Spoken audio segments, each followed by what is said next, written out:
Vel á 300 fórust í flugslysi á Indlandi í morgun. Einn farþeganna komst lífs af.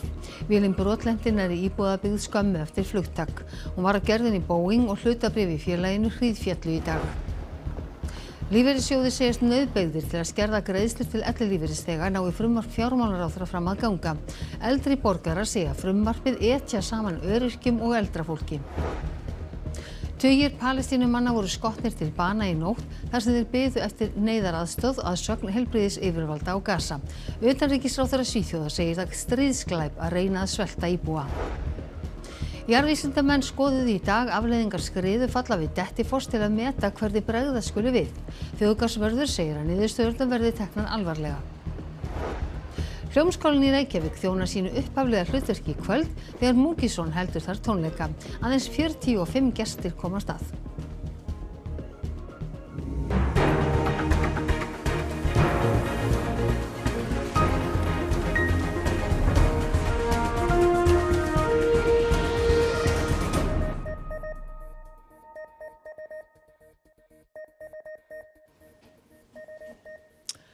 Komið þið sæl. Minnst 260 fórust í flugslysi á Indlandi í morgun. Vélin brotlenti í íbúðabyggð og minnst 19 létu lífið á jörðu niðri. Talið er að einungis einn af 230 farþegum hafi komist lífs af. Farþegavél flugfélagsins Air India tók á loft frá borginni Ahmedabad á vestur Indlandi í morgun og leið til Lundúna en hrapaði til jarðar hálfri mínútu eftir flugtak. Vélin brotlenti í miðri íbúðabyggð en óvíst er hversu mikið manntjón varð á jörðu niðri. 230 farþegar voru borð og 12 manna áhöfn. Á farþegalistanum voru 169 Indverjar, 53 Bretar, 7 Portúgalar og 1 Kanadamaður. Mikil sprenging var þegar vélin skall til jarðar og talið var nær óhugsandi að nokkur hefði lifað af. En þegar líða frá daginn bárust fregnir af því að breskur ríkisborgari sem var borð hefði lifað slysið af. Hann heitir Viswas Kumar Ramesh og var með brottfararspjaldið sitt meðferðis þegar hann talaði við fjölmiðla á sjúkrahúsinu eftir slysið. Hann segir að það hafi heyrst hár hvellur strax eftir flugtak og vélin hafi hrapað rólega til jarðar. Breska ríkisútvarpið náði nú síðdegis tali af frænda hans sem býr í Leicester á Englandi. Hann heitir Ajay Valgi en bróðir hans var borð í vélinni og talinn af. It's been reported in Indian media that Vishwas is the only survivor of the flight. So what did he tell you on the phone? Nothing, only said that he's fine, nothing else. So Vishwas called the family and said he's fine? Yeah, he's fine, I said nothing else. And what happened to his brother, you said? He was sat with his brother on the... Yeah, they were sitting next to each other. But we don't know what happened to his brother. We not heard anything. Vélin af gerðinni Boeing 787 Dreamliner en hlutabréf í Boeing hafa lækkað rúm 5% í dag. Forstjóri Air India hélt blaðamannafund síðdegis. Hann sagði að rannsókn á tildrögum slysins væri hafin en of snemmt að segja til ástæður þess að vélin brotlenti svo skömmu eftir flugtak. This is a difficult day for all of us at Air India, and our efforts now are focused entirely on the needs of our passengers, crew members, their families and loved ones. Hlutabréf í Boeing hríðféllu í dag vegna slysins. Félagið hefur átt í erfiðleikum frá því Boeing Max-vélarnar voru kyrrsettar eftir 2 flugslys með nokkurra mánaða millibili árin 2018 og 19. Fleiri mannskæðslys fylgdu. Árið 2020 grandaði flugskeyti farþegavél skömmu eftir flugtak frá Teheran í Íran en vélin var á leið til Kyiv í Úkraínu.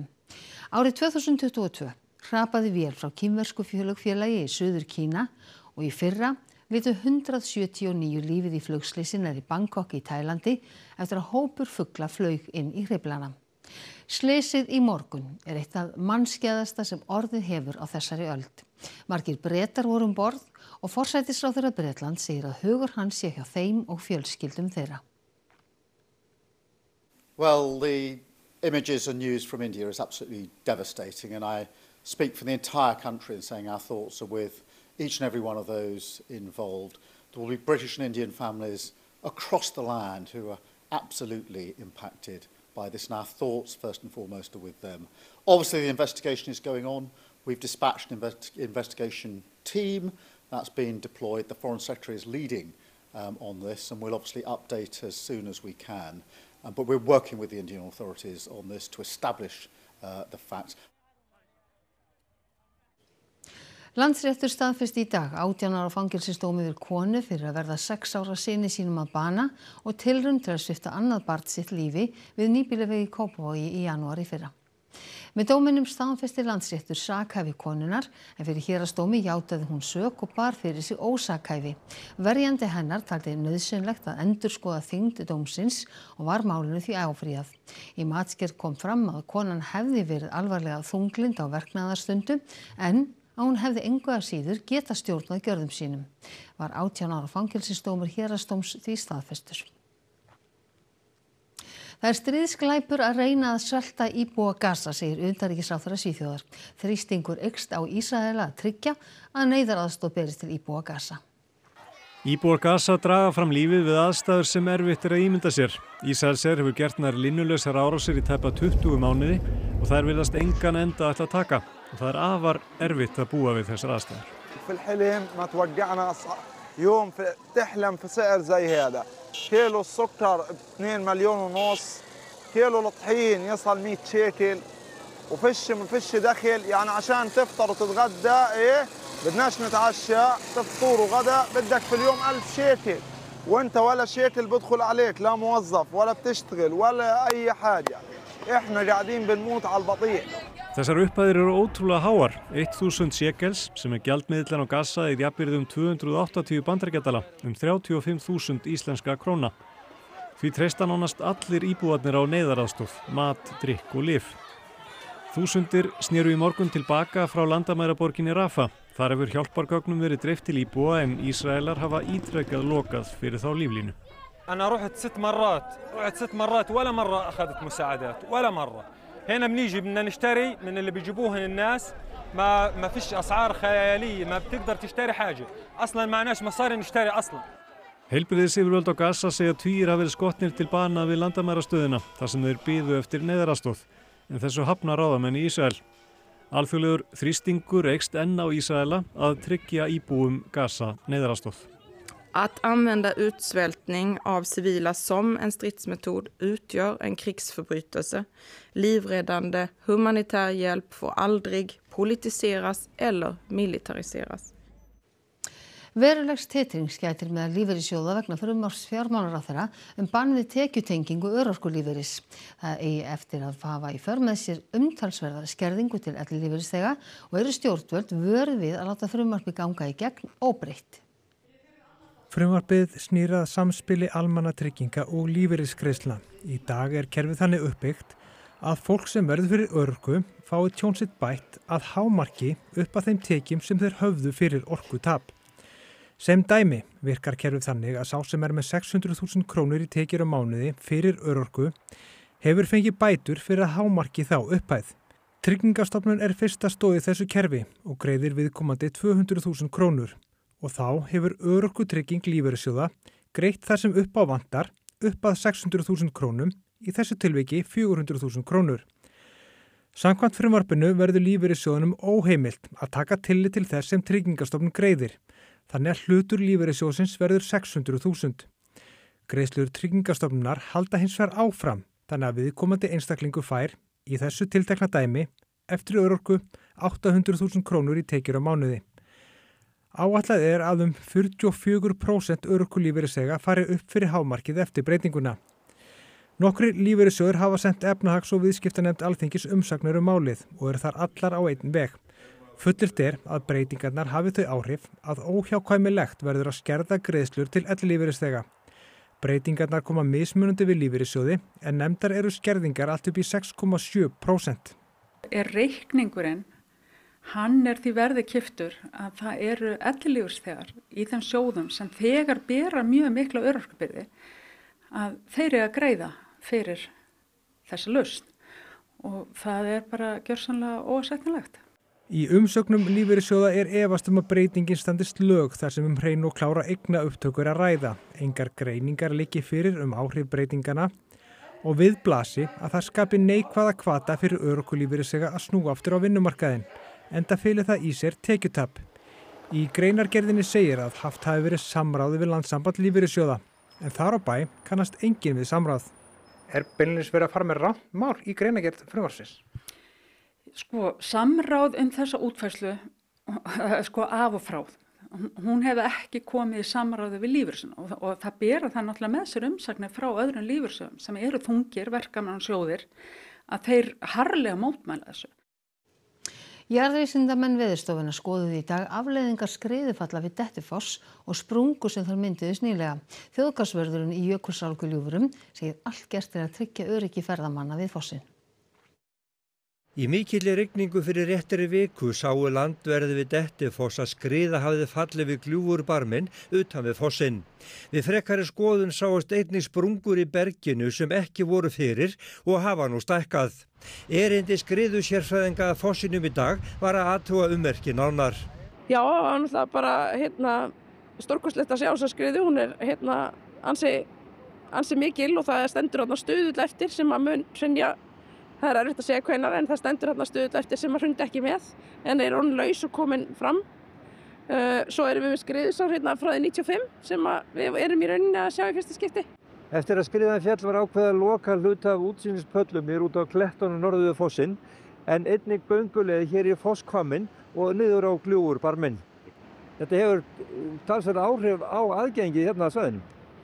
Talsverð en fólk hefur samt sem áður gott í útsýni héðan af þessum palli þannig að það er ekki lokað alveg.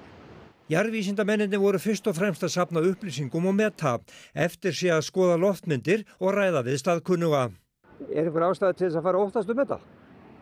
Það er alltaf ástæða til að huga vel að þessu og hér er alveg mörg þúsund manns á dag og þarf að hafa öryggi í fyrirrúmi og við verðum að huga að því hvar fólk er að fara og útsýnispallarnir eru.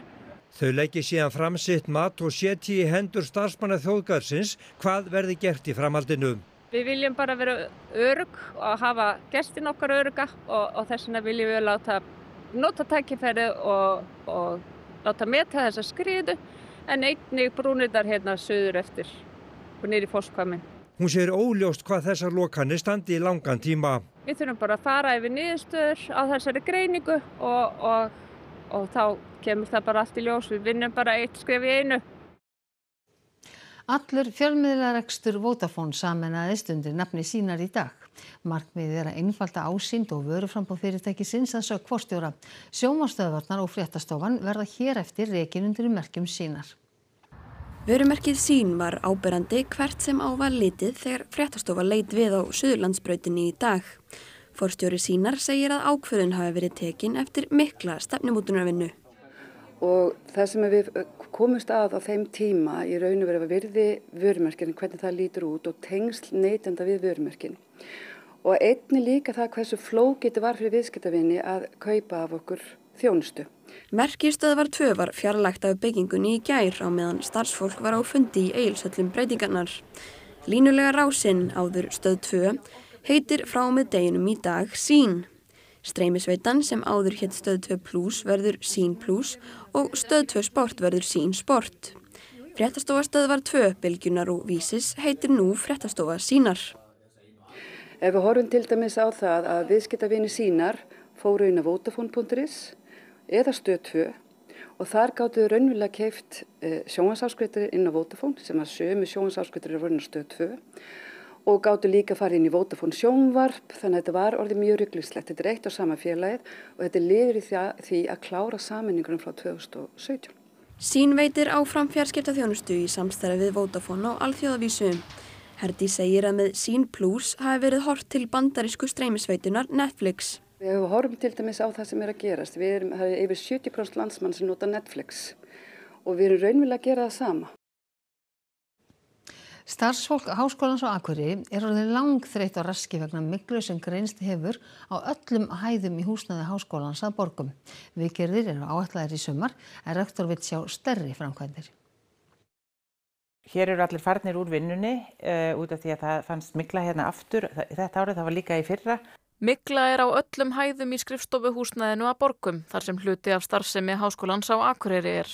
Þegar hefur verið ráðist í umfangsmiklar viðgerðir, húsið tekið í gegn að utan og skipt gólfefni þar sem fannst mygla.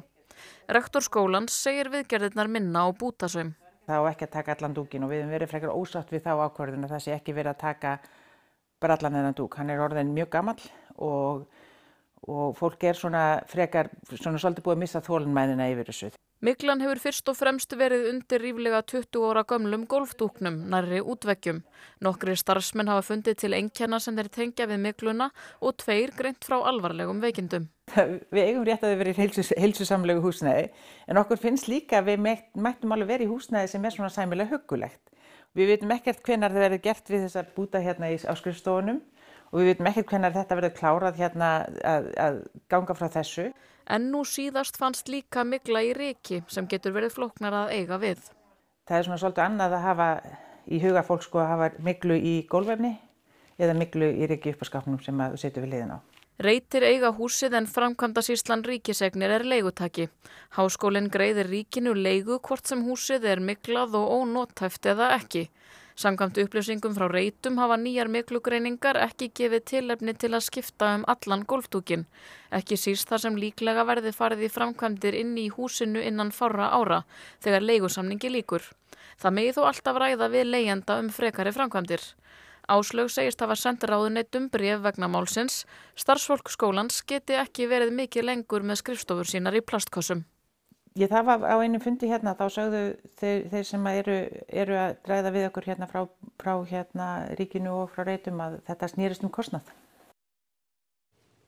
Börn eiga ekki að sofa úti í barnavagni samkvæmt nýjum leiðbeiningum á heilsuveru. Formaður Félags íslenskra barnalækna sammála leiðbeiningunum en segir þó hægt að láta börnin sofa í vagni ef fylgst grannt með þeim. Look at this. Are babies really left outside to sleep in Iceland? Það rótgróin hefð hér á landi og hefur verið í áratugi að láta kornabörn sofa út í vagni. Nokkuð sem kemur útlendingum spánst fyrir sjónir. Nýjar leiðbeiningar sem hjúkrunarfræðingurinn Herdís Stórgard skrifaði hafa verið birtar á heilsuveru. Samkvæmt Herdísi eiga börn alls ekki að sofa eftirlitslaus í vögnum og kerrum. Það sé ekki öruggt. Einnig eigi foreldrar að losa sig við bastvöggurnar sem margir þekkja og svokölluð ungbarnahreiður. Eru þið sammála þessum nýjustu leiðbeiningum Herdísar og heilsuveru? Já, við erum sammála þessum leiðbeiningum og höfum unnið með Herdísi við þessi málefni að fræða fólk aukið öryggi í svefni barna. Þekkingu á öryggismálum hefur fleytt fram. Við vitum í dag betur hvaða sem svona ákjósanlegast til að hafa sem best öryggi í kringum unga börn þegar þau sofa. Og þá það í rauninni bara að hafa það eins einfalt og hægt að maður getur alveg haft barnavagnin og barnið sofandi vagni en þá mælum við þetta með að maður sé að fylgjast mjög náið með. En rúm inni öruggari svefnstaður fyrir unga barn. Ferðamenn hafa löngum furðað sig á háttalagi foreldra á Norðurlöndum og vakið máls á því, til dæmis á samfélagsmiðlum. What the HECK is this? Sumir að nota einhver svona vaktsystem, svona monitor eða eitthvað svoleiðis en almennt séð þá ekkert sérstaklega mælt með því að nota þannig tæki. Það svona pínu falskt öryggi frekar. En öruggast bara að leyfa barninu sofa meðan maður kannski tekur göngutúrinn og bara að fylgjast með barninu þannig. Þá ertu bara að horfa niður í vagnin. En sumum finnst börnin sín hreinlega að sofa betur úti og einhverjir telja útiloftið gera krílunum gott. Ég veit ekki hvort það sé eitthvað sérstaklega búið að rannsaka það að útiloft hafa eitthvað betri áhrif. Það alveg örugglega þannig að maður bara sofa lengur úti en það ekkert endilega betra að maður sofi lengur. Dyr Hljómskólans standa tónleikagestum opnar í kvöld en þar heldur Múkisson tónleika fyrir 45 manns. Rebekka Líf Ingadóttir, fréttamaður, þar á staðnum. Rebekka, allt tilbúið fyrir þessa tónleika? Já, það fer að styttast í það. Bráðum fara tónleikagestir að streyma hér inn eða þeir fáu sem að komast að hér í þessu sögufræga húsi. Fyrsta húsin í Reykjavík sem byggt var sérstaklega sem tónlistarhús. En hér Múkisson að gera sig kláran. Múkisson, hvernig að halda tónleika í þessu húsi? Ég ekki náttúrulega fyrstu tónleikarnir í kvöld, þannig að ég gerir mig ekki alveg grein fyrir því, en ég er búinn að æfa hérna í gær og í dag og það ógeðslega næst stemming hérna inni. Og eins og þú segir, þetta svo kósí, gamalt, rómantískt. En af hverju hér? Þú skrifaðir á Facebook að hefur lengi verið draumur að halda tónleika í þessu húsi. Hvers vegna? Ég bara árið 2012 þá var ég aðeins í bænum og var bara skotin í þessu húsi. Þetta er svo skemmtilegt svæði að labba í kringum tjörnina og þannig ég tók eftir því og setti mig í band við lúðrasveitina. Þannig mér bara dreymt að vera þetta inni. Það er ykkur galdur þetta inni, sko. Þú hélst tónleika síðast sumar víðsvegar landi í kirkjum landsins. Þú hefur á síðustu misserum haldið tónleika á óvenjulegum stöðum. Hvers vegna? Mér finnst það bara, ég veit ekki, mér finnst það bara skemmtilegra, eitthvað. Það er, þegar, bara því skrýtnara eða sjaldgæfara sem eitthvað því skemmtilega það og eins og ég hef sagt að, ef maður spilar, 3 lög til þess að fá í sig hita og taka sviðskrekkin úr manni, en á svona stöðum að þá er bara gaman frá fyrsta lagi mjög oft. Og við kannski fáum tóndæmi?